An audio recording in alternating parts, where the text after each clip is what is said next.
बीमारियों के इलाज में होने वाले खर्च का बड़ा हिस्सा दवाइयों का होता है। हमारी टीम की एक सदस्य ने आमतौर पर काम आने वाली कुछ दवाइयों का एक प्रिस्क्रिप्शन डॉक्टर से लिया। फिर उन्होंने ये दवाइयाँ बाजार में एक केमिस्ट की दुकान से खरीदी। कितना? 2151।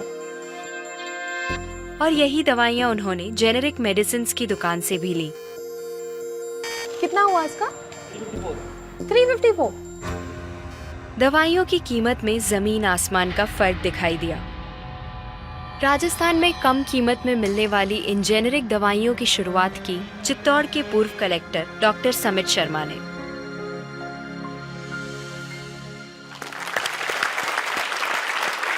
डॉक्टर समित, मुझे बताइए कि ये कैसा मुमकिन है कि हमारी जो कॉरेस्पॉन्डेंट थी वो वही दवाइयाँ उन्होंने 2000 कीमत में उनको मिली एक दुकान में, और जो जेनरिक मेडिसिन है उस दुकान में जब गई तो उनको कम में मिली, 300 में मिली। ये कैसे मुमकिन है?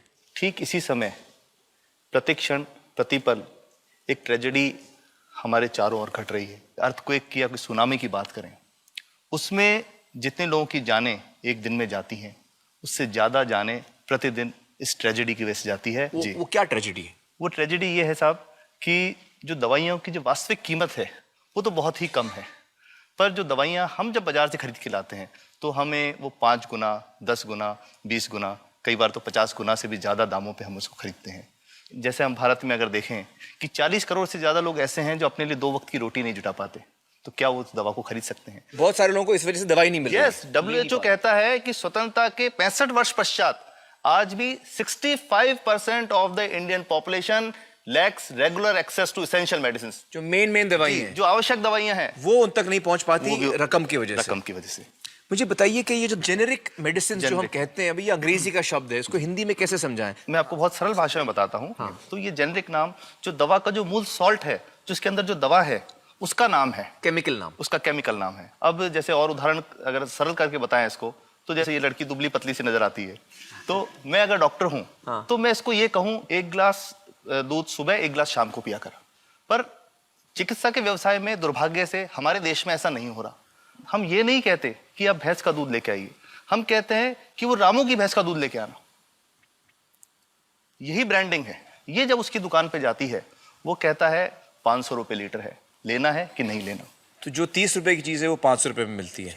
तो अगर मैं डायबिटीज की दवा ले रहा हूँ और अगर मैं ब्रांडेड दवा लेता हूँ तो मुझे कितने की पड़ेगी? जैसे एक 117 रुपए में भी है, 117 रुपए में मिलती है। अब और अगर वही चीज हम उसके जेनेरिक मेडिसिन के नाम से लें तो वो कितने की बनती है? वो मात्र 1 रुपए 95 पैसे में 10 गोली मिलती है।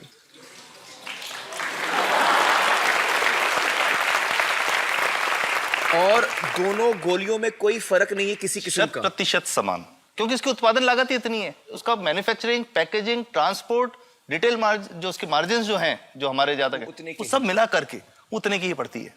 कुछ कैंसर के मैं आपको उदाहरण दूंगा, उसमें एक ही दवा जो ब्लड कैंसर के काम में आती है, बाजार में 1.25 लाख रुपए का एक पैकेट मिलता है। 1.25 लाख का एक पैकेट जो 1 महीने चलता है। और जेनरिक में वही दवा जेनरिक में अलग अलग कंपनीज जो बनाती हैं, एक 10,200 में बेचती है, एक 8,800 में बेचती है और एक 6,500 में बेचती है। मतलब ये आपका ये कहना है कि आपके ये प्रयास से इतने कम में राजस्थान में पब्लिक को, आवाम को ये दवाएं पहुंचा रहे हैं आप इस वक्त? जी, क्या बात है। मेरा ये सवाल है कि डॉक्टर्स जो हैं वो हमारे पर्ची पर जेनेरिक नाम क्यों नहीं लिख के देते? क्यों लिखते हैं वो ब्रांडेड? जाने नहीं देंगे बाहर फिर? नहीं, सब जाने देंगे।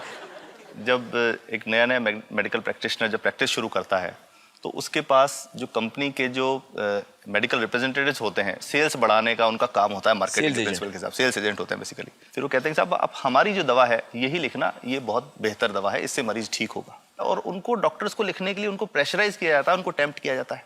तो ये इसमें बहुत बड़ा कारण है जो दवा की कीमत को उसकी वास्तविक कीमत से 5, 10 गुना, 20 गुना तक बढ़ा देता है। एक बहुत बड़ा कारण है, क्योंकि हमारे पास जब हम टेंडर करते हैं तो बहुत सारे कंपनी वाले आते हैं, जो भारत की जो सबसे बेहतर कंपनियां, जिसके भी नाम वो रेपुटेड कंपनियां जिनके नाम आप ले सकते हैं, वो सभी हमें वो उसको जो 70 रुपए की है उसको 2 रुपए में 5 रुपए में दे रही है, 30 रुपए की दवा 2 रुपए में दे रही है। इतना ज्यादा फर्क।